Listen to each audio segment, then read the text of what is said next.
आराध्य देव के चरणों में वंदन। आदरणीय समणी जी, उपस्थित भाइयों तथा बहनों, जैन तत्व विद्या का हमारा वाचन चल रहा है। इसके अंतर्गत हमने 5 बोलों की चर्चा कंप्लीट की। कल हमने चर्चा कंप्लीट की थी देवगति के बारे में। यानी देवता होते हैं वो 4 प्रकार के होते हैं, भवनपति, व्यंतर, ज्योतिष्क और वैमानिक। उनकी हमने डिटेल में चर्चा की थी। प्रश्न यह था कि देवगति में कौन उत्पन्न होते हैं।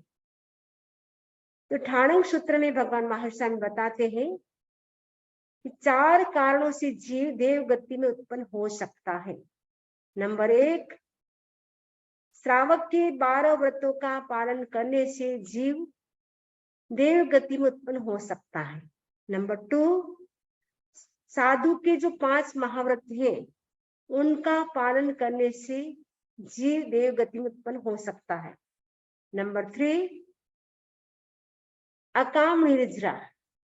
अकाम निर्जरा का मतलब है मोक्ष जाने की इच्छा के बिना कष्ट को सहन करना, उससे जीव देवगति को प्राप्त हो सकता है। चौथा कारण, अज्ञान दशा में जो तप किया जाता है उससे भी उनकी निर्जरा होती है, आत्मा की थोड़ी शुद्धि होती है, तो वो देवगति तक पहुंच सकता है। यानी इन 4 कारणों से जीव देवगति में उत्पन्न होता है। कल हमने ये चर्चा नहीं की थी, आज ये नई बात बताइए कि देवगति में जीव कैसे उत्पन्न होता है, मनुष्य गति में जीव कैसे जाता है, इनकी मैंने बताई थी। और तिरंज गति का मैंने नहीं बताया था, तिरंज गति में जीव कैसे जाता है। तो ठाणक सूत्र में इसके भी 4 कारण बताए हैं। माया करने वाला जीव तिरंज गति में जाता है। गूढ़ माया, दूसरा है गूढ़ माया, यानी एक कपट को ढकने के लिए दूसरा छल करना। तीसरी बात बताई असत्य वचन, यानी झूठ बोलने वाला तिरंज गति में जा सकता है। चौथा, कूट तोल कूट माप। इन 4 कारणों से जीव तिरंज गति में उत्पन्न हो सकता है। तो इस प्रकार हमारे ये 5वें बोल की चर्चा कंप्लीट हो गई। आज हम चर्चा करेंगे 6ठे बोल की चर्चा करेंगे।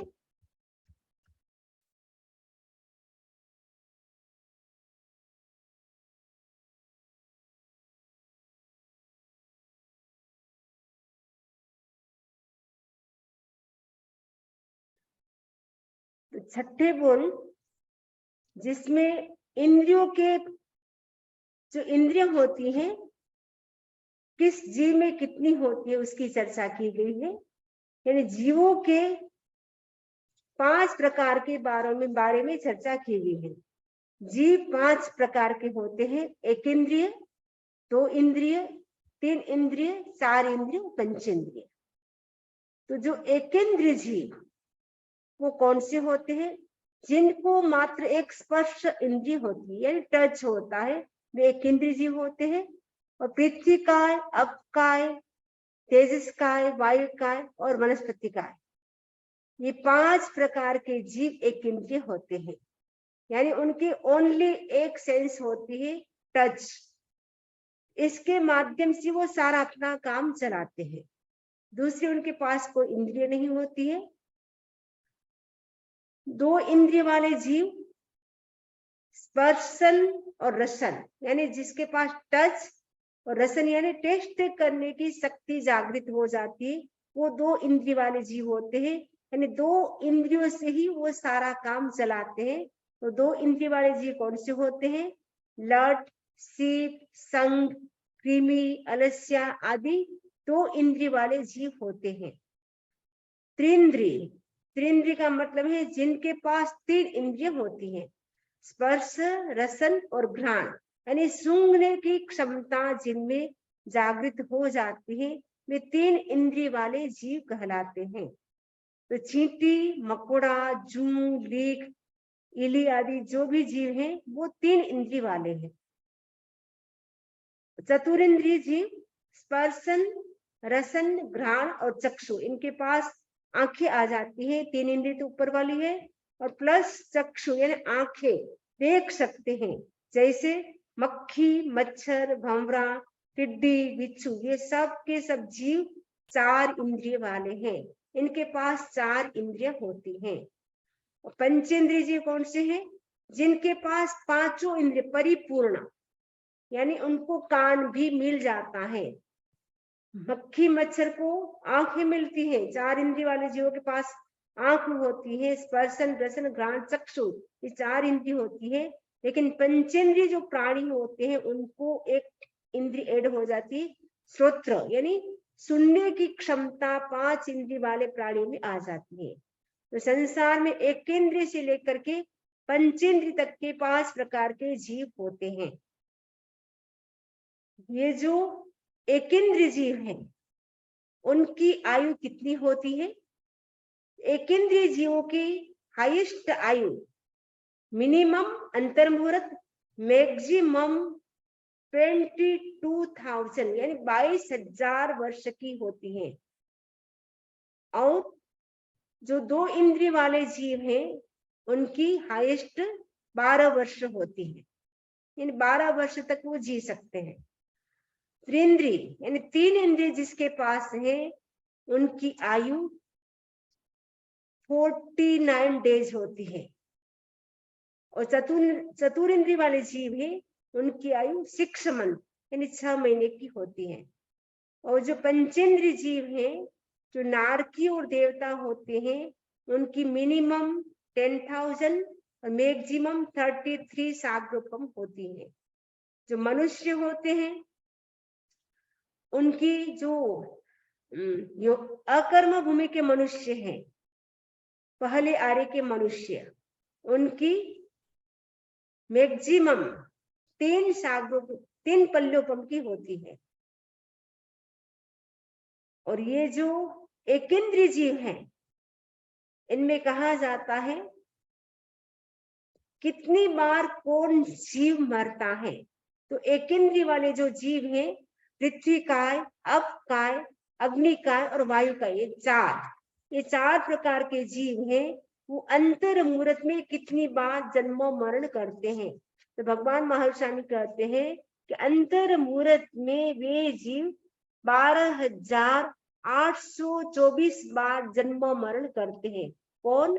पृथ्वी काय, अप काय, अग्नि काय, वायु काय वाले जीव अंतर मुहूर्त में, यानी 48 मिनट के भीतर भीतर, अंतर मुहूर्त के भीतर भीतर वो 12,824 बार जन्म मरण कर लेते हैं। क्योंकि संसार में हम देखते हैं उपयोग किसका ज्यादा होता है? पृथ्वी काय का, अप काय का। पानी एनी टाइम, हम कोई भी चीज चाहिए तो क्लीनिंग करनी है तो पानी चाहिए, स्नान करना है पानी चाहिए, कपड़े धोना है पानी चाहिए। तो पानी के जीवों की निरंतर हिंसा होती रहती है। तो 12,824 बार जन्म मरण अंतर मुहूर्त के अंदर अंदर कर सकते हैं। अग्निकाय की भी उतनी ही हिंसा होती है। कोई भी खाना पकाना है अग्नि के बिना नहीं होता है, तो अग्निकाय की भी हिंसा निरंतर हो रही है। और वायु काय की भी हिंसा निरंतर हो रही है। और वनस्पति काय के जो जीव होते हैं वो 2 प्रकार के होते हैं, प्रत्येक और साधारण होते हैं। तो जो प्रत्येक वनस्पति के जीव होते हैं वो अंतर मुहूर्त में 32,000 बार जन्म मरण कर सकते हैं। और 2 इंद्रिय वाले जीव अंतर मुहूर्त में 80 टाइम्स यानी 80 बार जन्म मरण कर सकते हैं। और 3 इंद्रिय वाले जीव अंतर मुहूर्त में 60 टाइम्स यानी 60 बार जन्म मरण कर सकते हैं। और चतुरिंद्रिय वाले जीव 40 टाइम्स। जो पंचेंद्रिय में असंगी पंचेंद्रिय भी होते हैं, संगी पंचेंद्रिय भी होते हैं। जो असंगी पंचेंद्रिय होते हैं वो अंतर मुहूर्त में 24 यानी 24 बार वो जन्म मरण कर सकते हैं। और जो संगी पंचेंद्रिय होते हैं वो जीवन में 1 बार जन्म मरण करते हैं। तो इस प्रकार इनके जन्म मरण निरंतर होते रहते हैं। ये जो इंद्रियां हैं उनके माध्यम से हम जान सकते हैं, क्योंकि जब तक हमें केवल ज्ञान की प्राप्ति नहीं होती है तब तक हमारे जानने का माध्यम इंद्रिय होती है। क्योंकि जीव का लक्षण क्या है? चेतना है। तो चेतना को कौन जान सकता है? जिसके पास केवल ज्ञान होता है। बिना केवल ज्ञान हम चेतना को जान नहीं सकते हैं। तो केवल ज्ञान के माध्यम से ही हम चेतना को जान सकते हैं, क्योंकि जो चेतना है वो क्या है? अरूपी है, यानी हमें दिखाई नहीं देता है। अशब्द है, यानी उनका कोई शब्द नहीं है। अरस यानी उनका कोई टेस्ट नहीं है। अगंध है, उनका कोई गंध नहीं है। न टच है। इसीलिए जो एकेंद्रीय जीव, जो हमारी जो आत्मा है वो दिखाई नहीं देती है, अमूर्त है। क्योंकि आचारांग सूत्र में भगवान महावीर ने बताया है उसका न रस है, न गंध है, न वर्ण है, न स्पर्श है। उसको हम जान नहीं सकते हैं, केवल ज्ञानी ही उनको जान सकते हैं।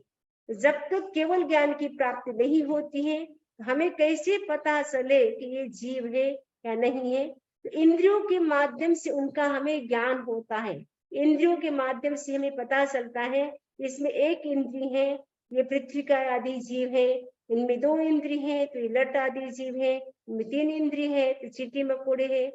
तो इंद्रियों के माध्यम से हम जीव को जान सकते हैं। यदि इंद्रिय न हो तो हमें पता भी नहीं चलेगा कि जीव है या नहीं है। यद्यपि जो स्थावर जीव होते हैं वो स्थिर रहते हैं, वो हलन चलन नहीं करते हैं। लेकिन आचारांग सूत्र में भगवान महावीर स्वामी ने जो 60 जीव निकाय का वर्णन किया है, बड़ा डिटेल से किया है। उसमें बताया है कि पृथ्वी काय भी जीव है। पृथ्वी काय में तो जीव होते हैं, लेकिन पृथ्वी स्वयं जीव है। अप यानी पानी स्वयं जीव है, अग्नि स्वयं जीव है, वायु स्वयं जीव है, वनस्पति स्वयं जीव है। ये 60 जीव निकाय का वर्णन आचारांग सूत्र में मिलता है। तो काया के 6 प्रकार, पृथ्वी काय, अप काय, तेजस काय, वायु काय, वनस्पति का, त्रस काय, ये 60 जीव निकाय का वर्णन है वो आचारांग सूत्र में विस्तार से मिलता है। ये जो 60 जीव निकाय है ये जीव है, ऐसा भगवान महावीर स्वामी ने आज से 2600 वर्ष पहले कहा था। वर्तमान समय में जो वैज्ञानिक हैं वो भी प्रूव कर रहे हैं ये जो वनस्पति काय है वो जीव है, पानी जीव है, वायु जीव है, पृथ्वी जीव है। आज वैज्ञानिक भी ये इस बात को मान रहे हैं। तो सबसे पहले वैज्ञानिक जगदीश वसुचंद्र, उन्होंने ये बताया, प्रूव किया कि वनस्पति जीव है। भगवान महावीर ने तो पहले ही कह दिया था 2600 साल पहले, लेकिन आज वैज्ञानिक भी ये बात मान रहे हैं कि वनस्पति स्वयं जीव है। वनस्पति के पास यदि कोई उनको मानने के लिए जाता है तो उसे पता चल जाता है, वाइब्रेशन से वो पकड़ लेता है कि ये व्यक्ति मुझे मानने के लिए आ रहा है, तो वो दूर से ही कांपने लग जाती है। यदि कोई उसको पानी पिलाने के लिए आता है, वनस्पति बड़ी हैप्पी हो जाती है। उसमें भी सेंसेशन होता है, वाइब्रेशन से होता है। वाइब्रेशन से वो पकड़ लेती है कि ये कौन मेरे को मारने आ रहा है या कौन मुझे पानी पिलाने आ रहा है। वनस्पति स्वयं जीव है, ऐसा आज वैज्ञानिकों ने भी सिद्ध कर दिया है। वैज्ञानिकों ने सिद्ध करने के बाद तो हम भी मान रहे हैं, लेकिन भगवान महावीर स्वामी ने तो पहले ही बता दिया था। पानी की एक बूंद में हम बोलते असंख्य जीव होते हैं। आज वैज्ञानिक भी बोलते हैं कि एक पानी की ड्रॉप में 36,450 जीव उन्होंने गिना दिए। 36,450 इतने जीव एक ड्रॉप में गिनाए हैं। उन्होंने इतने देख लिए हैं साइंटिस्ट, वैज्ञानिकों ने भी। भगवान महावीर तो क्या कहते हैं, एक बूंद में असंख्य जीव होते हैं। यानी एक ड्रॉप यदि हम पानी गिराते हैं उससे हम असंख्य जीवों की हिंसा करते हैं। हम पानी के जीवों की हिंसा से कैसे बच सकते हैं? सपोज आप बर्तन क्लीन करते हैं तो जब आप सर्फ लगाते हैं उस समय नल को बंद कर दे, थोड़ा थोड़ा यूज करें, लेकिन नॉन स्टॉप नल हमारा चालू रहता है तो कितने जीवों की हिंसा हो जाती है। वैसे ही स्नान करते हैं तो उस समय आप सावर से स्नान न करके बकेट में यदि पानी ले तो पानी के जीवों की हिंसा कम हो सकती है। क्योंकि सावर लेते हैं तो पता ही नहीं चलता है कितना पानी बह जाता है। तो पानी की जीवों की हम कैसे रक्षा करें, क्योंकि पहले के जमाने में लोग कहते थे पानी को घी की तरह बरतना चाहिए, यानी थोड़ा थोड़ा बरतना चाहिए, अन्यथा आने वाले युग में पानी पैसे से बिकेगा, वो पहले बताते थे। आज हम साक्षात देख रहे, पानी भी हमें पीने के लिए पैसे से लेना पड़ता है। तो पानी की एक ड्रॉप में असंख्य जीव होते हैं। तो पानी की हिंसा से हम कैसे बचे, उसके लिए अनावश्यक पानी को न गिराएं, अनावश्यक पानी का यूज न करें, जितनी जरूरत है उतना ही हम पानी का यूज करें। वैसे ही अग्नि का एक कण, एक चिंगारी, उसमें भी असंख्य जीव होते हैं। वायु का जो एक बार हवा करता है, उसमें भी लाखों जीव, वैज्ञानिकों ने भी सिद्ध कर दिया कि वायु काय में भी लाखों थेक्सस होते हैं, असंख्य जीव होते हैं, वो वैज्ञानिकों ने भी सिद्ध कर दिया है। और पृथ्वी काय की जो एक छोटी सी डली, उसमें भी असंख्य जीव होते हैं। इसीलिए हम क्या करें, सर जीवनिकाय हैं उनकी हम रक्षा करें। कितना हम इन जीवों की रक्षा कर सकते हैं, अनावश्यक हिंसा से हम कितना बच सकते हैं, वो कोशिश कर सकते हैं। वनस्पति काय में भी हम अनावश्यक हरियाली का छेदन न करें, जितनी आपको जरूरत है उतना ही हरियाली का उपयोग करें। हरियाली पे कई लोग क्या करते हैं, गार्डन में उनके ऊपर चलते हैं, उससे भी क्या होता है, उनको कष्ट होता है, क्योंकि उनकी आत्मा भी हमारी जैसी ही आत्मा है। इसीलिए हम क्या करें, उनके ऊपर चले नहीं, अनावश्यक काटे नहीं, तो हम कितना अनावश्यक हिंसा से बच सकते हैं। तो ये जो वनस्पति है वो दो प्रकार की होती है, साधारण वनस्पति और प्रत्येक वनस्पति। जो साधारण वनस्पति होती है उसके एक शरीर में अनंत जीव होते हैं। सपोज आप आलू की सब्जी बनाते हैं, उसमें अनंत जीवों की हिंसा होती है। और जो प्रत्येक वनस्पति होती है उसके एक शरीर में एक जीव होता है। सपोज आप केला की सब्जी बनाते हैं, एक जीव में, केला में एक जीव है, एक जीव की हिंसा करते हैं। तो हमें पेट भरना है, केवल शरीर को चलाने के लिए हमें खाना तो जरूरी है, बिना खाए हम शरीर को नहीं चला सकते, लेकिन हम अनावश्यक हिंसा से कितना बच सकते हैं उसकी हमें कोशिश करना है।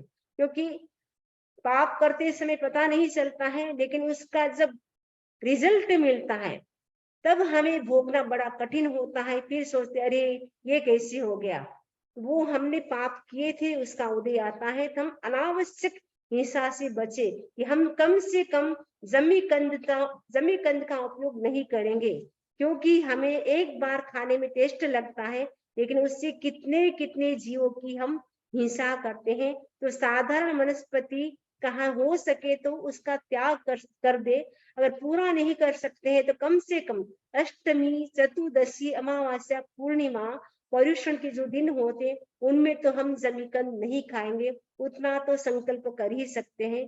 तो क्योंकि जमीकंद खाने से कितने कितने जीवों की हिंसा होती है, क्योंकि एक शरीर में अनंत जीव। कहा जाता है कि सुई की नोक पर टिके आलू का टुकड़ा, सुई की नोक पर कितना टिक सकता है, उसमें भी अनंत जीव होते हैं। तो ऐसे अनंत जीवों की हम हिंसा करते हैं। यदि हम जमीकंद का प्रयोग करते हैं तो हो सके तो ये जमीकंद का त्याग कर सके तो बहुत अच्छी बात है। कम से कम जो बड़ी तिथियां होती है उसमें तो हम जमीकंद का प्रयोग न करें, वो संकल्प हम ले सकते हैं। ये जो प्रत्येक वनस्पति है उसमें भी जो बहुबीजी कई होते हैं, जैसे टोमेटो है और बैंगन है, और कई जिसमें एक जितने बीज उतने जीव होते हैं, तो जितने बीज उतने जीवों की हिंसा करते हैं, तो उसमें भी हम बच सकते हैं। जिसमें ज्यादा बीज हो, सीड्स हो, उनका हम प्रयोग ना करें। जिसमें कम सीड्स हो, जैसे एप्पल है उसमें 2-4 सीड्स होते हैं, तो उसमें उतने ही जीवों की हिंसा होगी। और आप जो दूसरी जो आप देख रहे हैं सीड्स वाले जो टोमेटो है, और भी कई ऐसे फ्रूट होते हैं जिसमें ज्यादा सीड्स होते हैं, उनका हम कम उपयोग करें। क्योंकि उसके बिना चल नहीं सकता है, लेकिन हो सके तो बचने की कोशिश करें कि कम से कम हिंसा वाले फूड से हमारा जीवन कैसे व्यतीत हो सकता है, क्योंकि हमें तो खाना चाहिए, उसके बिना नहीं चल सकता है, लेकिन अनावश्यक हिंसा से हम कितना बच सकते हैं। आचार्य महाप्रज्ञ जी पहचान जैन श्रावक की इस बुक में लिखते हैं कि हमारा जीवन 60, 70, 80, 90 साल का है। उतने से छोटे से जीवन में हम यदि पाप करेंगे, उसका फल हमें करोड़ों करोड़ों वर्षों तक भोगना पड़ेगा। जिंदगी तो हमारी छोटी है, छोटी सी जिंदगी में हमने बहुत पाप कर लिए, उसका फल हमें वर्षों तक भोगना पड़ेगा। इसीलिए अभी से हमें संभल जाना है, क्योंकि ज्यादा पाप करेंगे उसका फल हमें ही भोगना पड़ेगा। तो भगवान महावीर स्वामी कहते हैं कि पृथ्वी काय में जीव चला गया तो कितने समय तक रह सकता है। भगवान महावीर स्वामी 10 उत्तराध्याय सूत्र का जो 10वां चैप्टर है, उसमें भगवान महावीर स्वामी कहते हैं, पूर्वी काय मई गो को समजीव संबसे कालम संखायम समयम गोयम मा पमाए। यानी पृथ्वी काय में गया हुआ जीव असंख्यात काल तक उसी में ही जन्म लेता है, उसी में ही मृत्यु को प्राप्त करता है। वैसे ही औ काय मई गो, यानी अब काय में गया हुआ जीव असंख्यात काल तक, यानी असंख्य अवसर पीढ़ी उत्सर पीढ़ी बीत जाती है, तब तक उसी में जन्म लेता है, उसी में मृत्यु को प्राप्त करता है। वैसे ही तेव का यानी तेजस का यानी अग्नि में, अग्नि का यदि जीव बन गया, अग्नि काय में जीव गया हुआ कब तक रह सकता है? असंख्यात अवसर पीढ़ी उत्सर पीढ़ी तक उसी में जन्म, उसी में मृत्यु, वहां से निकलना बड़ा कठिन होता है। वैसे ही वायु काय में गो, वायु काय में गया हुआ जीव भी असंख्यात काल तक उसी में जन्म लेता है, उसी में ही मृत्यु को प्राप्त होता है। वनस्पति काय में जीव चला जाए तो कितने समय तक रह सकता है? तो भगवान महावीर स्वामी कहते हैं, मनसी काय मई गो को समझियो संबसे काल मणंत दुरंतम समयम गोयम मां पमाए। वनस्पति काय में जीव चला गया तो अनंत काल तक उसी में जन्म लेता है, उसी में मृत्यु को प्राप्त होता है। यानी अनंत काल यानी अनंत अवसर पीढ़ी उत्सर पीढ़ी काल तक वनस्पति में ही जन्म मरण चलता रहता है। फिर वहां से निकलना कितना कठिन है, फिर मनुष्य भव कैसे मिलेगा? इसीलिए भगवान महावीर कहते हैं, दुर्लहे खलु मानुष्य भवे चिरकालेन भी सब पाणिनम गाढ़ाय विभाग कमुणो समयम गोयम मापमाय। दुर्लहे खलु मानुष्य भवे, यानी मनुष्य जन्म को दुर्लभ क्यों कहा है? क्योंकि ये सभी प्राणियों के लिए दुर्लभ है, सभी प्राणियों के लिए मनुष्य जन्म बड़ा दुर्लभ है, क्योंकि प्राणियों के कर्म विपाक होता है, वो तीव्र होता है, जिसके कारण मनुष्य जन्म मिलना बड़ा कठिन है। ये मनुष्य जन्म भी मिल गया, लेकिन हमने क्या किया? आचार्य श्री महाश्रवण जी अपने गीत में गाते हैं, गीत की साउंड बराबर इसमें नहीं आएगी, मैं ऐसे बोल के बता देती हूँ। मानव जीवन पाकर तूने क्या किया, खाने पीने सोने में ही सारा समय गंवा दिया। ने मनुष्य भोग प्राप्त करके भी तुमने क्या किया? खाना पीना सोना, बस उसी में ही अपना समय व्यतीत कर दिया, नष्ट कर दिया। तो अभी मनुष्य भोग में भी हम नहीं जागे, अभी हमने कुछ नहीं किया तो हम कहाँ करेंगे? कहा जाता है, भूला हुआ, यदि शाम को भूला हुआ व्यक्ति सुबह घर आ जाता है तो भूला नहीं माना जाता है, लेकिन दिन में ही व्यक्ति भूल जाता है रास्ता, तो वो उसको रास्ता दिन में ही रास्ता नहीं मिल रहा है तो फिर रात को रास्ता कैसे मिलेगा? वैसे ही मनुष्य जीवन में भी यदि हमने कुछ प्राप्त नहीं किया, कुछ धर्म ध्यान नहीं किया, फिर हम कहाँ करेंगे? क्योंकि नरक गति, तिरंज गति और देव गति में तो धर्म करने का कोई हमें अवसर ही नहीं मिलेगा। सपोज तिरंज गति में कोई प्राणी होते, वो जाति स्मृति ज्ञान अवधि ज्ञान हो गया तो थोड़ा बहुत 11 व्रतों का पालन कर सकते हैं, लेकिन साधु तो वो भी नहीं बन सकते, 12 व्रती श्रावक भी नहीं बन सकते, साधु तो दूर। 12 गति श्रावक भी तिरंज नहीं बन सकते हैं। तो तीनों गतियों में धर्म ध्यान करने का अवसर हमें नहीं मिलता है। मात्र मनुष्य भव एक ऐसा है जिसमें हम पूर्ण रूप से धर्म की आराधना करके मोक्ष को प्राप्त कर सकते हैं। हम सब कितने भाग्यशाली हैं कि हमें मनुष्य भव मिला है। तो कम से कम ऐसा हम कोई काम न करें जिससे हमें पानी बनना पड़े, क्योंकि पानी का ज्यादा यूज करने से कहा जाता है कभी कभी वो पानी में उत्पन्न हो जाता है। आपको पता है देवता भी पृथ्वी काय, अप काय, वनस्पति में उत्पन्न हो सकते हैं। क्यों? क्योंकि उनकी आसक्ति उसमें रह जाती है, क्योंकि बावड़ियों में, समुद्रों में, नदियों में वो घूमते रहते हैं। और उसी समय वहां पे जैसे वो स्नान कर रहे हैं या पानी के वो बार बार देख रहे हो, प्रशंसा कर रहे हैं, वहां क्या पानी है, क्या अच्छा है, उसी समय उनकी मृत्यु हो जाती तो वो स्वयं पानी बन जाते हैं। तो देवता भी एक इंद्रिय में उत्पन्न हो सकते हैं। मनुष्य के लिए तो सारी गति के द्वार खुले हैं। मनुष्य तो चारों गतियों में, क्या पांचों गतियों में जा सकता है। मनुष्य तो निगोद में भी जा सकता है, एक इंद्रिय भी बन सकता है, और 2 इंद्रिय भी बन सकता है, 3 इंद्रिय भी बन सकता है, 4 इंद्रिय, 5 इंद्रिय, सब कुछ मनुष्य बन सकता है। और मनुष्य ही मोक्ष गति को भी प्राप्त कर सकता है। तो हम ऐसा कोई काम न करें कि वापस हमें निगोद में जाना पड़े, वापस हमें वनस्पति बनना पड़े। वनस्पति में जीव चला गया तो फिर अनंत काल तक हमें धर्म नहीं मिलेगा। और उसके बाद कब हम निकलेंगे, कब हम मनुष्य बनेंगे, कब हम जिनवाणी को सुनेंगे। अभी तो हम कितने भाग्यशाली, अमेरिका में रहते हुए भी भगवान की वाणी है। तो हम कोशिश करें कि अधिक से अधिक लोग भगवान की वाणी को सुने, और केवल सुने ही नहीं, साथ में अप्लाई भी करे। आज का व्यक्ति सुनता है टन भर, अप्लाई करता है कण भर। सुनता बहुत ज्यादा है लेकिन अप्लाई बहुत कम करता है। तो हमें अप्लाई भी साथ साथ में करना है। ये मनुष्य भाव मिला है, इसमें ही हम अप्लाई कर सकते हैं, धर्म का आचरण कर सकते हैं। बाकी कोई भाव नहीं है जिसमें हम धर्म का आचरण कर सके। तो ये मनुष्य भाव हम सफल बनाए, इसी आशा के साथ ओम अरहम, ओम अरहम। तो किसी को कोई प्रश्न हो इससे संबंधित पूछ सकते हैं।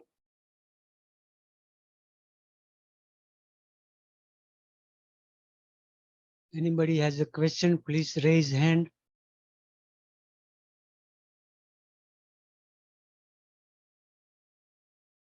बहुत डिटेल में समणी जी आपने समझाया आज। No question. ओके, लगता है सब लोग समझ गए हैं। ओके, बहुत अच्छी बात है।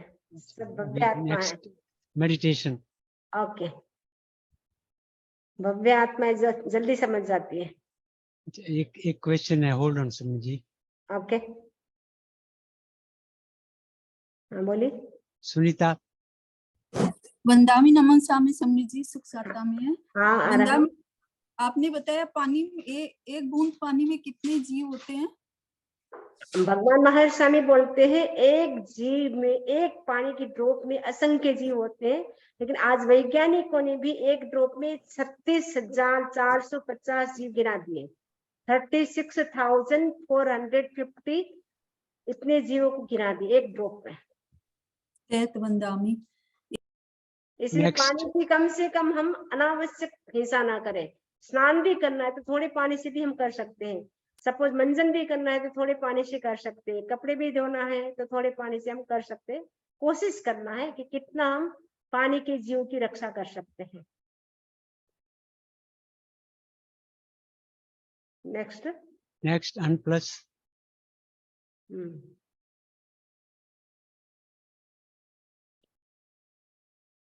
रेखा। वंदामी नमन स्वामी समझी जी। अरहम। नबी, जो अपने गीजर में हम पानी गर्म करते हैं उसपे भी तो पानी जो हर टाइम गर्म होता रहता है, उससे भी तो बहुत जीवों की हिस्सा होती होगी ना। अग्नि का कि पानी के जीव आश्रित जो भी जीव होते हैं छोटे मोटे, उनकी भी हिंसा होती है। नहीं, और वो पानी जब चलता है, हम नाली में भी तो जाता पानी के है जीव की हिंसा होती है ना। तो फिर ये तो फिर मतलब नाली में भी जो बहुत सारे जीव होते हैं, नाली में भी वो भी तो इसलिए बोलते कि नाली में गरम गरम, जैसे गरम पानी नहीं डालना चाहिए नाली में। गर्म नहीं पानी। तो गीजर से जो नल में हम लोग निकालते हैं वो तो गर्म ही निकलता है। तो वो गर्म सिंक में जो यूज करते हैं, क्योंकि गर्म पानी डालेंगे तो नाली के अंदर भी बहुत सारे जीव होते हैं, तो वो हाँ। उन जीवों की भी हिंसा होती है, तो उसके भी हम बागी बनते हैं। अभी एक आप कुमार श्रमण जी मुनि को जानते हो, तो उनके नाना को अवधि ज्ञान हो गया था, तो उनको कई बोले कि प्रश्न पूछो जिसको भी पूछना है। तो उन्होंने पूछा कि हमारी जो सगी जी है, किसी ने पूछा कि हमारी जो सगी जी है, नहीं मतलब होता ना बेटा बेटी के सास ससुर, हाँ, हाँ, तो वो अभी कौन सी गति में है कि गाय बन करके घूम रही है गाय, तो कि इतनी सामायिक करती थी, प्रतिकरण करती थी, धार्मिक थी, ऐसे कैसे हो गया? तो वो गरम गरम पानी हमेशा नाली में डालती थी, उससे उन्होंने इतने जीवों की हिंसा की जिसके कारण अभी तिरंज गति में है। तो वो इसलिए गरम पानी ठंडा होने के बाद डाल सकते हैं, लेकिन गरम पानी नाली में न डालें। कभी कभी होता है जैसे चावल बना ले, मांड उसका निकलता है, सीधा गरम गरम डाल दिया सीधा, तो उसको रख दे और ठंडा हो जाए उसके बाद डाल सकते हैं। नेक्स्ट।